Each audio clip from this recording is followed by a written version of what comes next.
New Zealand is known for its Sauvignon Blanc, rugby, Maori culture, and as the backdrop of some of the world's highest-grossing films, like Lord of the Rings and The Chronicles of Narnia. But amid the breathtaking natural landscapes lies a dark side, a megachurch culture that modeled itself after Hillsong, complete with bright lights, slick branding, and services that felt more like a rock concert than church.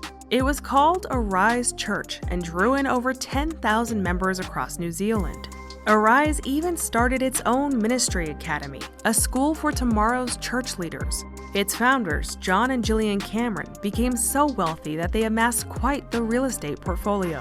From their high pulpit, they preached the prosperity gospel and told their middle-class and low-income members that they too could do financially well for themselves if they just made sure to always give to the church, even when they couldn't pay the bills. But these pastors' big happy smiles and feel-good messages were hiding a sinister side. They told the worship leader she needed to lose weight and put her on a diet that consisted of only shakes, and even paid for her gym membership with tithe money. They had Arise Ministry Academy students not studying, but cleaning their house, mowing their lawn, and doing unpaid labor for them on a regular basis. But that was just skimming the surface, because just like Hillsong, Arise Church left a trail of victims in its wake. Over 500 victims, in fact, current and ex-church members and employees who came forward to a trusted journalist to share the harm they had endured at the hands of their pastors and their henchmen. When an investigation ensued and a report was made, John and Gillian went to great lengths to hide what was in that report. But it was leaked to the public, and church leadership would crumble as their sins became known. This is the story of New Zealand's infamous megachurch, Arise.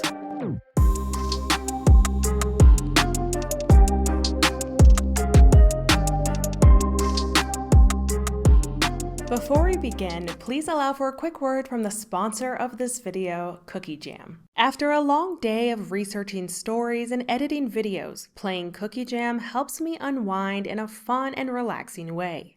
If you have a sweet tooth, love to solve problems, and enjoy overcoming puzzles that test your skills, then you need Cookie Jam. This deliciously cute mobile game is the ultimate match-3 puzzle adventure. I like getting to swap, match, and crush my way through thousands of fun levels packed with colorful cookies, candies, and cakes. On this flavorful journey, you can earn boosters, rewards, and prizes that help you beat tricky levels and advance faster, climb the global leaderboard, and show off your skills as you progress through dessert-themed islands and take part in daily spins and limited-time events for extra rewards and surprises every time you play. Like me, Cookie Jam can help you relax while being entertaining and mentally stimulating. You can download Cookie Jam by using the link in the description box below this video or by scanning the QR code. You'll get to play over 11,000 unique levels with new challenges added every week to keep things fresh and fun. One of my favorite things about the game is that I can problem solve a variety of puzzles on the go because Cookie Jam can be played without Wi-Fi. Download Cookie Jam now using the link in the description box below or by scanning the QR code. Thank you, Cookie Jam, for sponsoring this video. While not much is known about his childhood, John Cameron was born to Alan and Irene Lawrence. He was raised with 3 brothers in a Christian household in Auckland, New Zealand. John started taking church seriously as a teenager after receiving a nice suit. He said he was mucking around and wasting potential as a teenager, but he was dressed up in that nice suit with nowhere to go but church. He said, quote, "I just turned up, and I pretty much haven't missed a Sunday since. When I got there, it was just real. I was connecting with God. I felt His presence, and I felt that was what was missing. Out of that, faith became personal for me." End quote. It wasn't long before John met a young woman named Gillian in the basement cafe of a church. In fact, John's friend was actually trying to date Gillian when he decided to make a move. And so I turned up at the combined youth group car rally, end event. I've been actually somewhere else that evening, but I came to the cafe, and one of my good friends that I was doing ministry with was trying to chat Gillian up. And so I sat at the same circular table, and I thought, firstly, this girl is way above his level. He's not going to get success here. And secondly, she was just so beautiful that I actually couldn't make eye contact with her. I'm actually pretty shy, and so And so I was like, especially around girls, so I was like, I couldn't really look at her. But he struck out about a month later, and I commiserated with him for an appropriate period of time, and then began to make my move. Yeah. Which took a long time, by the way. Yeah. And was incredibly expensive. Okay, Gillian. Well, at the time, I wasn't looking for a relationship. I was just wanting to pursue Jesus, and so I wasn't... Said every hot Christian girl ever. So, he had to work quite hard to get my attention, but there was definitely something about him, and I'll never forget when he came to pick me up. We were going to do this ministry event together, and he was driving a white van, and I was waiting for him outside the house, and the sun was setting, and up he comes across the crest of the hill with the van, and the sun was setting, it hit the ginger hair, and I was like, what a manly man. What a manly man. He can drive a van. I'd never seen anyone drive a van. He's a man with a van. I was like, that is cool. I really like this guy. The pair were married April 27, 1996. John said on numerous occasions in their first year of marriage that his mentor told him to never speak to his wife again how he had been speaking to her.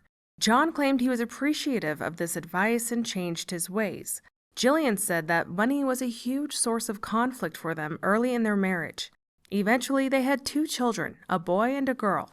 John said he decided to become a pastor because of a massive puddle of blood. On his Instagram, he wrote, quote, "One morning when Gillian and I were newly married, I arrived at my workplace in Aotearoa around 7 a.m. and was confronted by a massive puddle of blood at the front door of our office. I have never seen anything like it before or since. Sometime during the night, a person had been in that doorway and bled a lot of blood. Working at Aotearoa, I had already seen some crazy things, but this was enough to move me to the core. I went upstairs to my desk and tried to begin my day, but I couldn't move past that blood. Couldn't stop thinking about that person, the fear, the pain, the problem. How do we change this? How do we fix our nation? How do we help the many hurting? That's where my thoughts went. I turned to options. Social policy, social work, change the government. As I sat there and prayed and asked for wisdom, this was my thought. The church. We build the church." End quote. John decided to forego helping his nation through social policy, social work, or things that could actually change the system. Instead, he decided to preach, and in his wake, he would leave many lives destroyed. But more on that later. In 2002, John and Gillian founded City Church Wellington with the vision to build what they called a relevant church for a new generation of believers. The original congregation was made up of just 7 members, with John and Gillian as lead pastors hosting their sermons from a small dance studio. John and Gillian's ministry was based on Pentecostal theology, with a heavy dose of personal branding and a modern, flashy style that set it apart from the traditional churches most New Zealanders were familiar with. While this approach was relatively new for the New Zealand Christian scene, it borrowed heavily from a familiar playbook already in use by megachurches like Hillsong and C3. Despite City Church's small size, John and Gillian put their effort into creating a high-energy, high-production environment. There was loud music, creative lighting design, and 2 pastors whose designer wardrobes gave a new meaning to the term Sunday best. Together, they preached a gospel of purpose and momentum. They told their congregation that their God had a plan for their lives, and it's bigger, bolder, and better than what you could have without Him.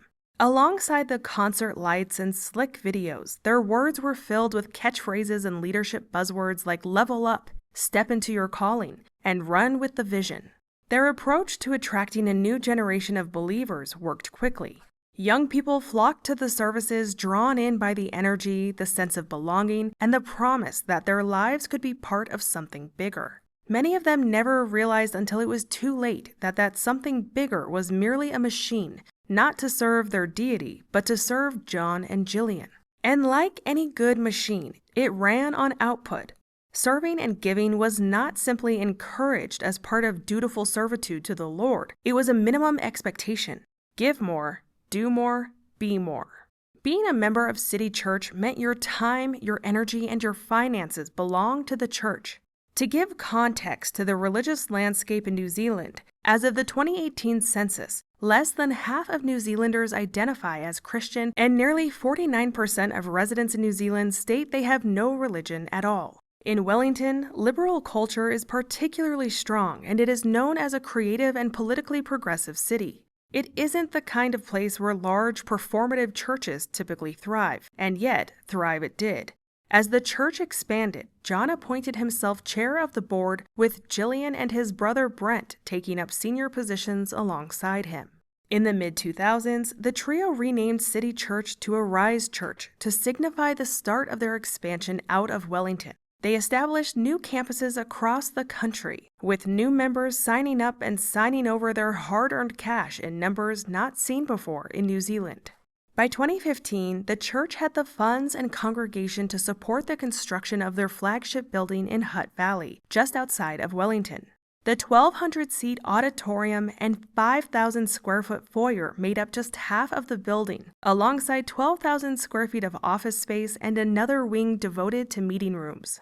The facility was fitted with top-tier lighting rigs, high-end audio equipment, and plenty of room for expansion. Arise Church is unique in that congregants gather at their local venue where they sing and pray together. An audio-visual link connects them to Arise HQ to stream John's main sermon, so everyone sees and hears the same thing.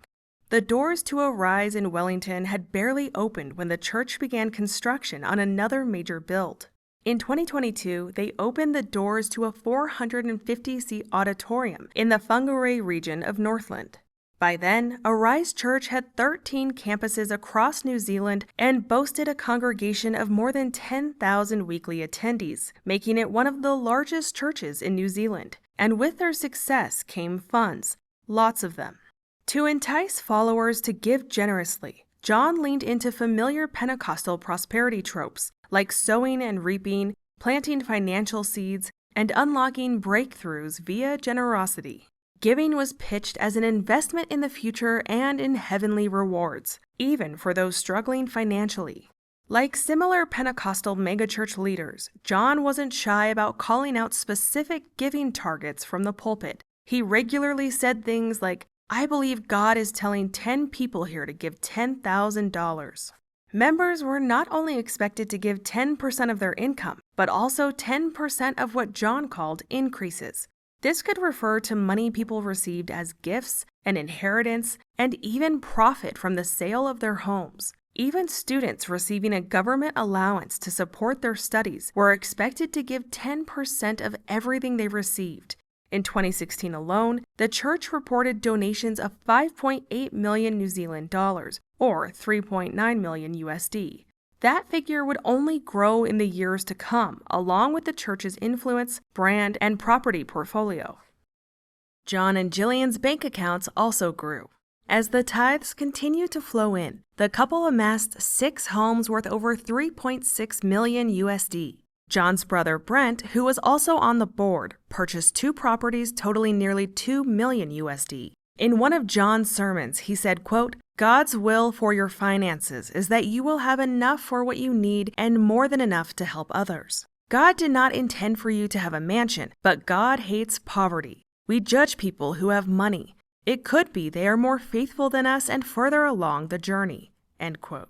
And there it was, the doctrine scammers love to preach. If someone is doing better than you, it's because they're more faithful. If something bad happens to you, it's because you did something wrong somewhere along the way, and now you are being punished. Some call it the prosperity gospel, some call it the law of attraction, but those who preach it never stop to talk about those who started with less or were just unlucky in life. In their minds, they didn't want success bad enough. It's also a form of victim blaming. By saying someone has problems in their life because they attracted negativity or God's wrath by not being enough of X, Y, or Z, they refuse to accept that sometimes bad things happen to good people through no fault of their own.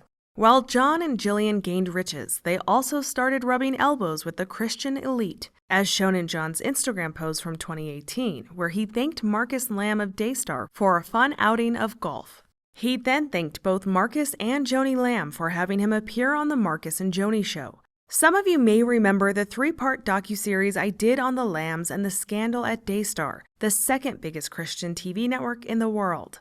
When it comes to grifting and scandal, it appears birds of a feather flock together. Alongside their regular Sunday sermons, John and Gillian also hosted a series of 3 yearly conferences for members. A kids conference and Get Smart Youth Conference ran alongside the Arise Conference for adult members. Whether it's a church or a multi-level marketing company, it's well known that annual conferences are meant to pull in a lot of money. John and Gillian had their church fast for 10 days leading up to the Arise Conference. Cults around the world, like Children of God, NXIVM, and Heaven's Gate, to name a few, have often used fasting or calorie restriction as a means of control. Fasting creates a physical sense of weakness, which increases dependence on the group. It can also induce hallucinations or altered states that are interpreted as spiritual visions. These tactics disrupt body and brain function, making cult members more compliant, anxious, and eager to seek approval, which is exactly what the leaders want, especially before an annual conference where one is expected to give more than they would on any regular Sunday. They also hosted leadership tours, where 40 to 50 unpaid interns would travel around with the leaders as they hosted sessions at church campuses around the country. It will come as no surprise, given that Arise based its model on Hillsong, that the church also launched its own record label. And just like its megachurch counterpart, it was made up of fresh-faced worship leaders with slick branding and stadium-style sound to stir up emotion and energize the crowd. The music quickly became part of the identity of Arise and a key pillar of its brand, so much so that it became an enforced rule that only Arise-produced worship songs could be sung or played at any of their venues. From the outside looking in, Arise appeared to be God's favorite new startup, but all was not well behind the fog machines and bright lights.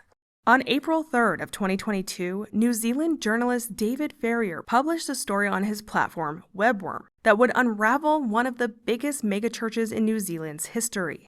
The piece centered on the account of an ex-Arise church member who claimed to have been emotionally and spiritually abused while volunteering within the church.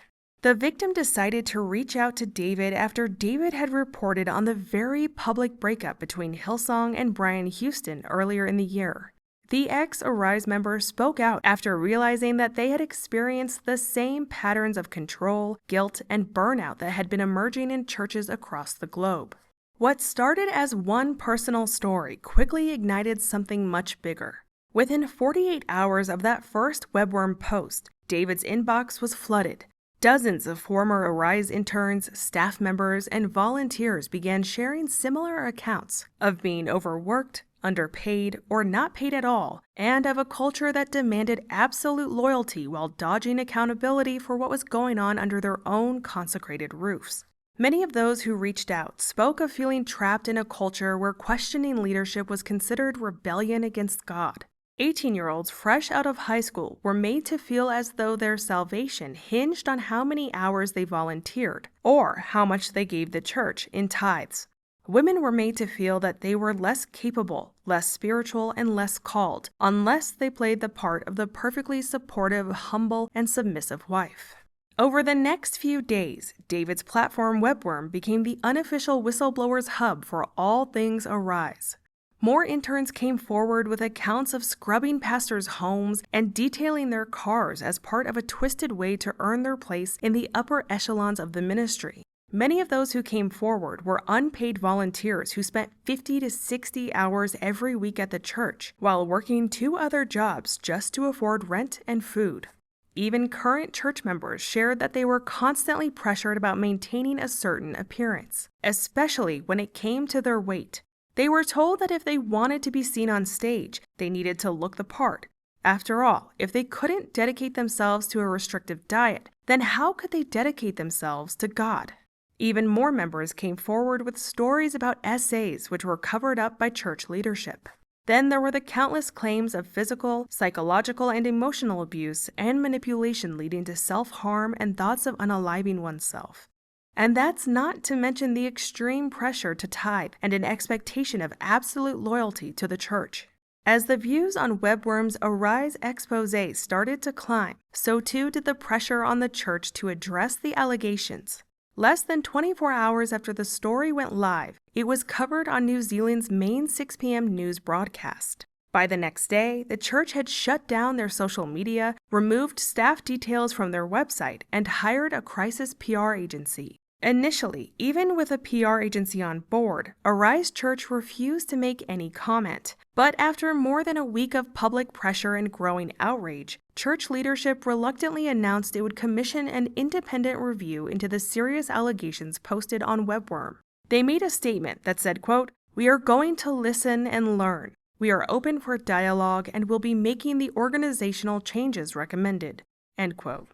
It was a classic PR response, and one which the church clearly intended would be enough to satisfy the growing criticism without having to confront the full depth of the problem. A well-worded statement, some vague commitments, and the promise of organizational change were all standard issues in Damage Control 101. But when David posted a part 2 on Webworm on April 15th, it became clear that an independent review just wasn't going to cut it. There were more stories of control, burnout, and emotional manipulation with even more disturbing details. Interns spoke about being publicly humiliated by leaders during church meetings. One said they were told their depression was a spiritual weakness that could be prayed away. Another described being pushed to the brink of exhaustion, only to be told they needed to get back to work or risk losing their position in the church.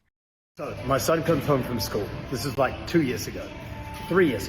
And he says to me, "Dad, I don't think I can do my homework tonight because I think it's going to be bad for my mental health. To which I said, "What? Where did you get this thought?" Because it didn't come from me. And yet you have been told somehow that you should consider your mental health when you decide what you're able to do with your life. And this is the problem with our culture. Whether you are aware of it or not, dialed into it or not, conscious of it or not, you are part of a culture that is sending you a pervasive message all the time. And this is what it is, that you should consider how you feel when deciding what you're going to do. That you should zone in on your feelings, be aware of your feelings, contemplate your feelings. That when you feel stressed and overwhelmed and exhausted and like you should quit, and like you need a break, like you need some space, that you should zone in on it and take time for you, resign from rosters, back out of commitments, renege on what you said you're going to do, and lighten the load. And this is the heart of the problem, because the devil wants you weak. The devil wants our culture weak so that he can take our culture to hell in a handbasket. And here's what I believe is important for you and I to know. Your feelings lie. Your feelings come and go. Your feelings are inconsistent. Your feelings cannot be depended on, and your feelings should never decide the course of your life. If you want your life to be everything God intends, then here's my counsel. Flag your feelings. Forget your feelings. Can I say it? Stuff your feelings. Do what you know you need to do, what's right to do, what's hard to do, what others aren't willing to do. Because the people that are going to change the world are those who feel like quitting and do it anyway. And then there were the SA allegations. Many current and former members shared painful stories of grooming, underage relationships, and SA, which often occurred at the hands of their fellow Arise church members.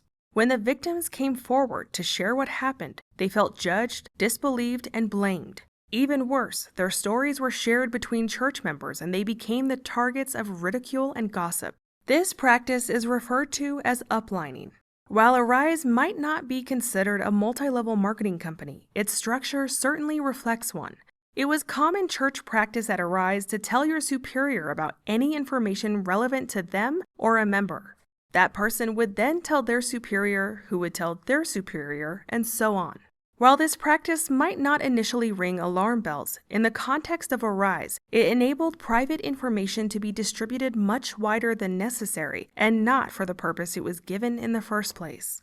A member who shared with David their experience at Arise recalled that when she disclosed that she had been R-worded by another church member, the information was used against her by people she never told. She was criticized for being sexually active and told she needed to take accountability for her own actions. She quickly came to realize that every private and painful aspect of the assault was common knowledge. Her attacker was later promoted into a leadership position. Her story echoes those of many others who shared their experience with David. One victim shared about being regularly essayed by an older church member who would pray for forgiveness after each incident while she cried. He also had a chart on the back of his door that he ticked off every day he didn't masturbate. He was told to do this by the youth pastor. When she told leadership what was going on, they told her that she shouldn't have been leading him on. Another was just 14 years old when she was essayed by a fellow member. When she told one of the church leaders what was happening, she was told she didn't appear traumatized enough to be believed. With the publication of Part 2, it was clear the issues at Arise went far deeper than a few aggrieved ex-members trying to get back at the church. The allegations had gone far beyond poor management or church politics and were now clearly in the realm of illegal activities, and the news stories named names. One person said, quote, "I personally witnessed John very aggressively grab another staff member by the collar. John is a very aggressive leader who has a temper. It doesn't take much for him to absolutely blow up at you and make you feel like shit, not to mention completely embarrassed. People overlook this behavior because, quote, it's a righteous anger," end quote. John's brother Brent was named as the person responsible for creating and encouraging a bro culture at Arise. Former staff and interns described an environment where crude jokes, inappropriate banter, and hyper-masculine bravado were normal. This created a boys' club atmosphere where jokes about the LGBTQ community, slurs, and insulting nicknames were common. There were no boundaries, and if a woman spoke up to say she was uncomfortable, she would be labeled as overly sensitive or trying to ruin their fun. The brothers would be physically aggressive towards church members under the guise of play fighting. One victim said, quote, "John and his brother Brent would often very aggressively punch or deadleg you for no other reason than it being funny. This was normalized because it was done in good faith and was a sign that they liked you. I remember one specific time Brent punched me in the ribs so hard I thought I had broken my ribs for the days that followed. Brent was also notorious for farting in his hand and putting it in your face," end quote. In one instance, Brent chased a male staff member through the halls of a hotel, asking to be let into his room to be his little spoon and singing "I Was Made for Loving You" by Kiss. In others, he exposed his testicles to interns and church members. One ex-member said, quote, "Brent would always tell stories of being naked, sleeping naked, kind of priming us with fear of spooning in the evening. It was incessant," end quote. Not long after this event, the staff member experienced a mental breakdown. They left their job and filed an employment dispute against Arise, which they won. But as part of the settlement, he was required to sign an NDA. A few months later, Brent got a promotion. With these new disclosures, John, Gillian, and Brent's position at the head of the church became indefensible. On May 27th, all three stepped aside from their positions at Arise Church, although John and Gillian allowed themselves a 3-month grace period to hand over leadership to whoever was appointed to carry on their mission. The PR firm handling the crisis crafted a carefully worded statement and assured the public that the experiences of those who had come forward were being taken seriously.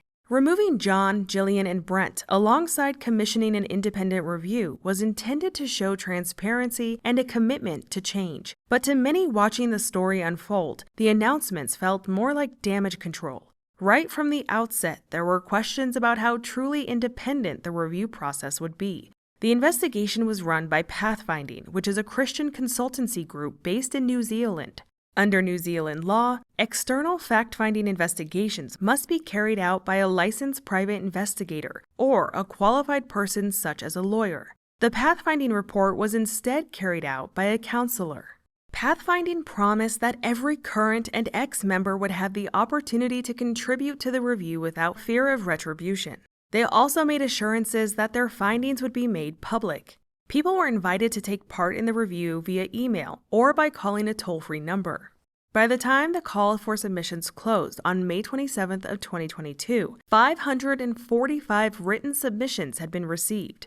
325 were from current members and 188 were from ex-members. 32 submissions did not specify if they were current or ex-members. 57% of submissions came from women.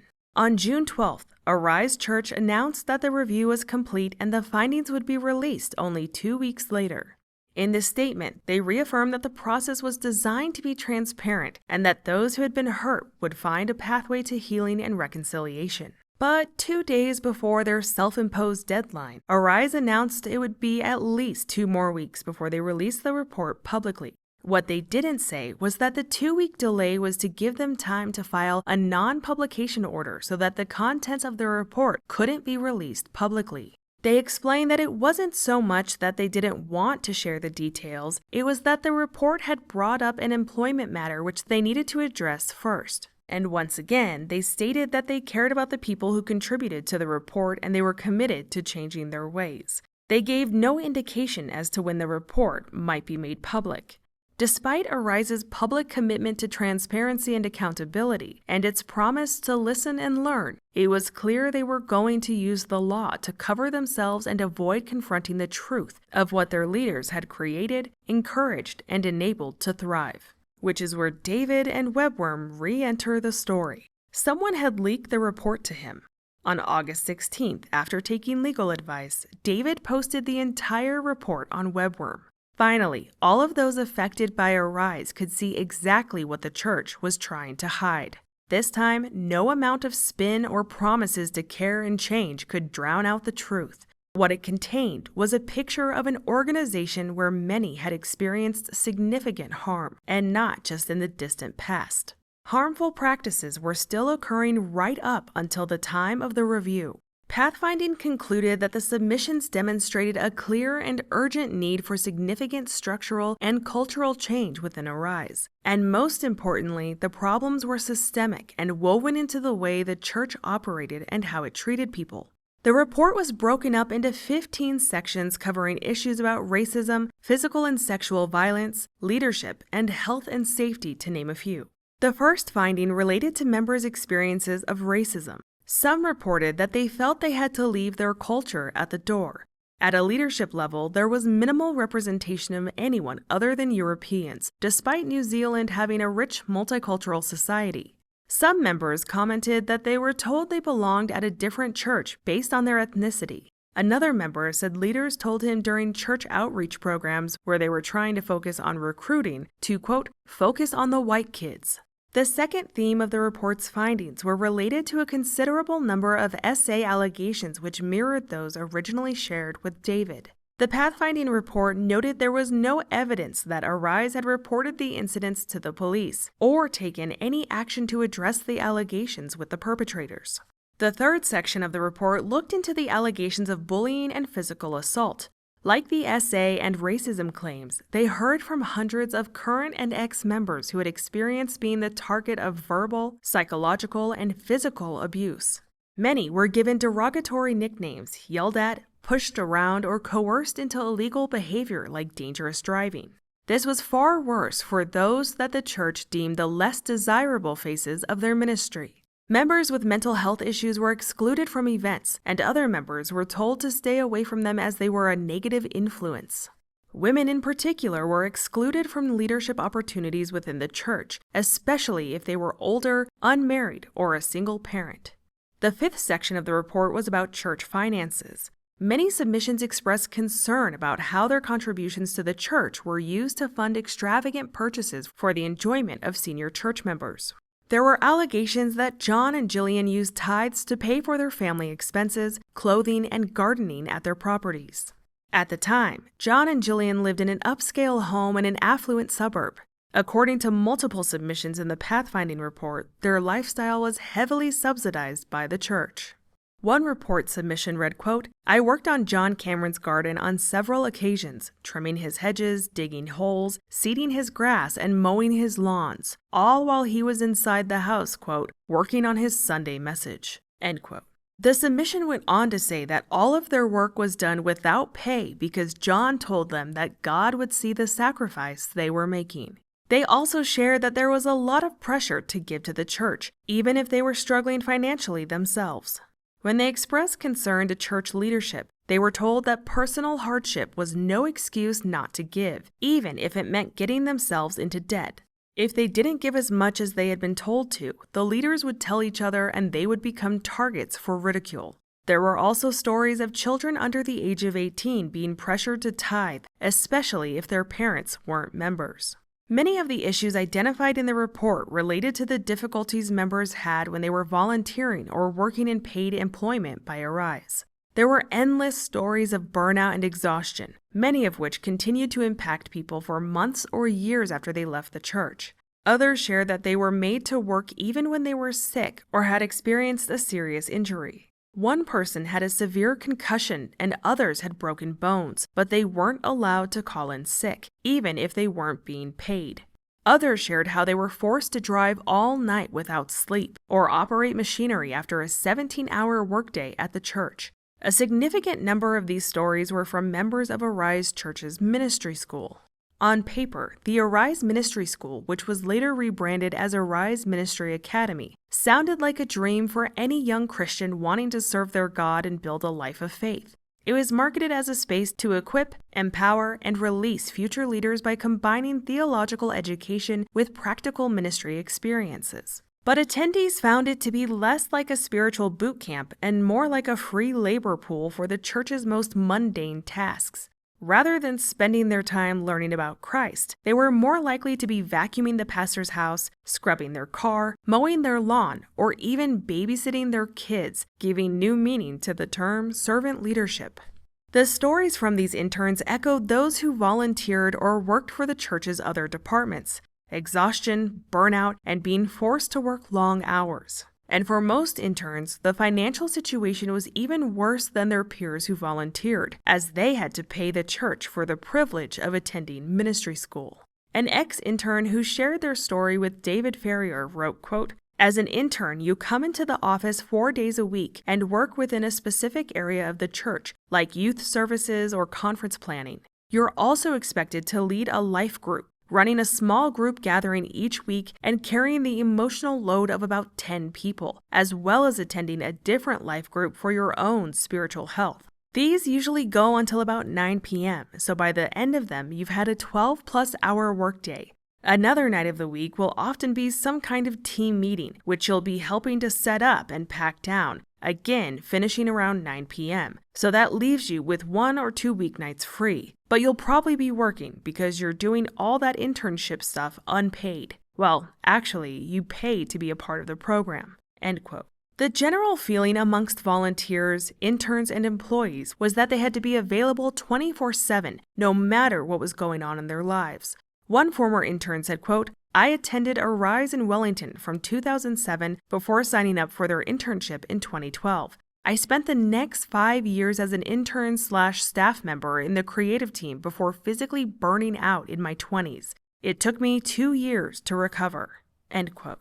Another shared some of their course literature online, which included a checklist of things they needed to be wary of in case they became more important to them than God. It included things like their spouse, their children, or fun and pleasure. Later on, the resource gave another checklist of things they should be fearful of, like death, Satan, and becoming a homosexual. In fact, there was a special prayer just for those who needed to pray the gay away, as if that's a real thing. A common theme amongst many submissions was the perceived lack of care from church leadership during times of need. This was particularly in relation to mental and emotional distress. Many leaders took the approach that the best way to deal with a member's problems was to tell them to move on, rather than acknowledging what was going on for them. Many submissions highlighted that the church would focus on their challenges being spiritual and telling them they needed to be better Christians. A story shared on Webworm stated, quote, "We did our internship in 2015 and I felt suicidal just 5 months into the 12-month process. I was left for dead, no calls from pastors, co-workers, or friends. I feel I was seen as a broken machine cog and therefore not worth the time it would take to help me heal.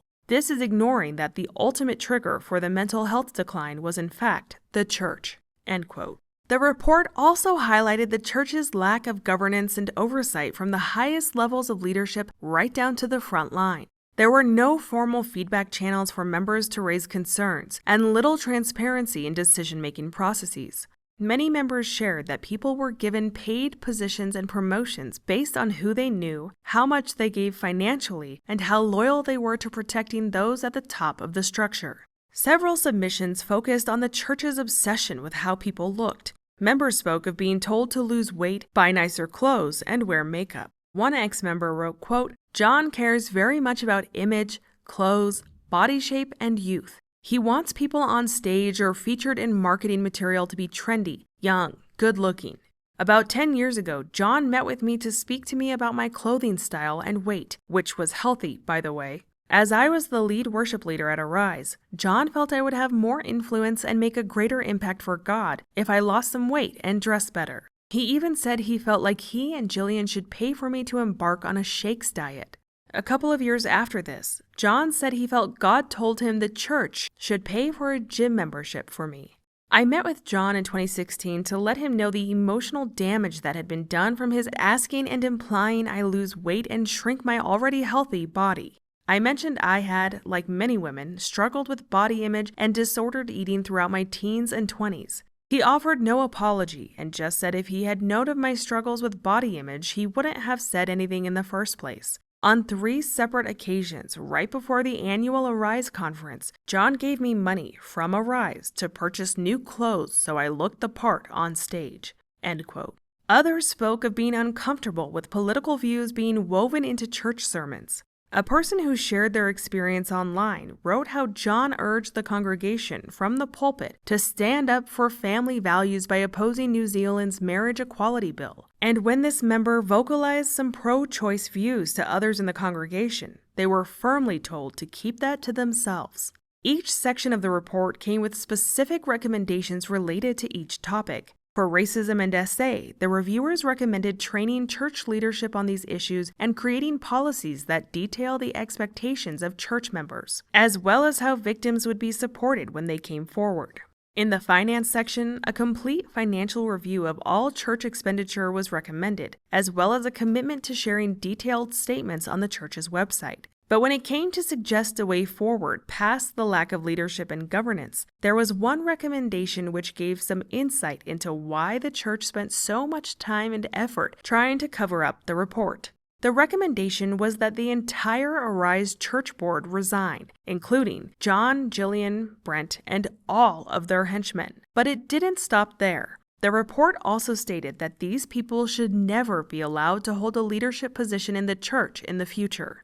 This was based on their finding that the board had lost its moral mandate to govern, and they needed to demonstrate accountability for the experiences of those who contributed to the review. By the end of the 50-page report, Pathfinding had made 92 recommendations to completely transform the church. Almost as soon as David posted the report on Webworm, Arise attempted to cover themselves yet again, saying the most recent version of the Pathfinding report was illegally obtained and made available through unofficial channels online. They went on to declare that because the review wasn't done by a lawyer, there was no way to determine that the 545 submissions were actually verifiable or legitimate. So much for listening, learning, and caring deeply. With the report now available to the public, Arise quietly updated its messaging to say that John, Gillian, and Brent had formally resigned rather than the previous announcement of stepping aside. But unlike so many who had left Arise under pressure, in tears, or in total burnout, there was no dark cloud hanging over the Camerons. Instead, the church put out a press release thanking them for 20 years of incredible service and leadership. But this wasn't going to be enough to satisfy the mounting calls for real accountability from Arise. In 2023, New Zealand's Ministry of Business, Innovation and Employment, or MBIE, took legal action against the church for failing to comply with minimum employment standards. Unlike the US, New Zealand has robust employee protections. Every employee is entitled to 10 paid sick days per year and 4 weeks of paid annual leave. New Zealand also has universal health care and 26 weeks of paid paternal leave for either or both parents. However, many employees at Arise reported they were not allowed to call in sick, go on holiday, or even take breaks. In several cases, volunteers were promised paid roles after a certain time period, but those roles never came to fruition. Some employees were worked so hard they felt they had no choice but to resign. Others had their roles changed without consultation or were made redundant without due process. All of these situations are considered breaches of New Zealand's employment laws. Arise didn't consider interns to be employees and therefore didn't believe they were entitled to the same rights or protections under employment law. In their view, the interns were volunteers who had not entered into any formal work agreement. But MBIE took a different view. After reviewing the nature of the work and the conditions described in numerous submissions, MBIE found that many of these interns were, in fact, working in ways that aligned more closely with employment. They were performing regular, unpaid tasks under direction, with expectations and responsibilities that mirrored a job. Despite this, Arise held firm in its position and only agreed to offer compensation to a small number of cases. At the time of this recording, the case is still ongoing. Since the report was leaked, the church has started posting their expenses online. They made a webpage detailing their vigorous financial process, like that their budgets are reviewed monthly and that they engage external auditors to make sure their accounts are up to date. The page also gives members a variety of options to donate to the church, whether through credit card, bank deposit, or regular tithing through recurring payments. In 2023, their equity value was declared at $19 million, including their properties and assets. They received $8 million from tithes. As for John and Gillian, life after Arise has been nearly as predictable as their prosperity gospel tenets: rebrand, rewrite history, and tell everyone that the trials were all in the name of redemption. But the break from Arise wasn't as clean or noble as John, Gillian, and the church would have people believe. When the allegations first came to light, Arise circulated an internal email which framed John and Gillian's departure as a temporary measure so victims could share their stories safely. But after the report was published and it became clear how deeply the rot ran and how central John and Gillian had been in actively creating and enabling the culture that allowed it to thrive, their return was impossible to justify. After finally giving up the fight to return to Arise, the couple laid low. But not for long. Slowly and surely, the comeback began. They re-emerged with a polished website framing themselves as self-appointed experts in what they called the performance-driven church model. John's bio claimed he's in demand globally for his dynamic, faith-filled preaching and his leadership insights. Gillian's bio claimed she is, quote, in demand for her preaching and also for her in-depth leadership insight. Her preaching is clear, passionate, and anointed. Her prophetic ministry has impacted many believers and churches, end quote. Together, they offer speaking and coaching services under the banner of leadership development. John also offers a 1-year leadership coaching program aimed at lead pastors. According to his website, the course is meant to, quote, enable you to raise so many leaders in your church that you have an abundance, clarify your vision, and move quickly towards your goals, attract and utilize high-level leaders on your staff team, and develop a high-functioning leadership team alongside many more topic, end quote. The grammatical error is theirs. In 2024, John appeared on a podcast titled Ministry, Family, and Revival. Rather than confronting or apologizing for the harm that occurred during his time leading Arise, he centered the conversation on himself and his own sense of loss, saying, quote, I think we are going to rue the day that we let the notion that people have been hurt by church be a valid reason for us to then pull the church down. Even those who are trying to say there are problems with the church, the way they are going about it is also causing a lot of pain, end quote.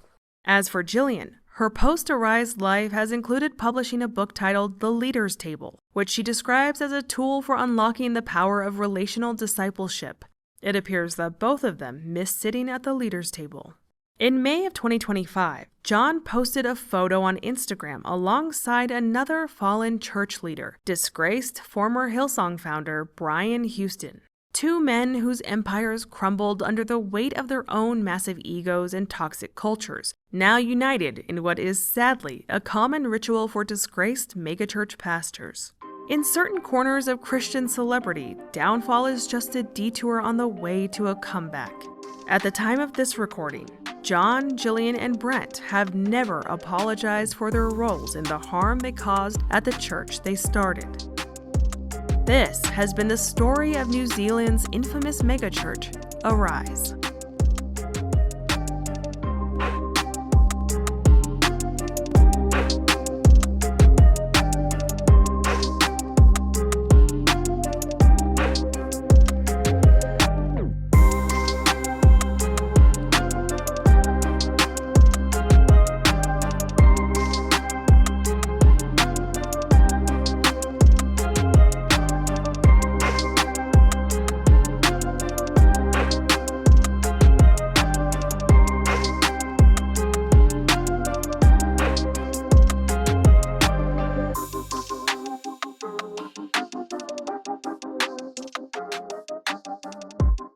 Download Cookie Jam now using the link in the description box below or by scanning the QR code.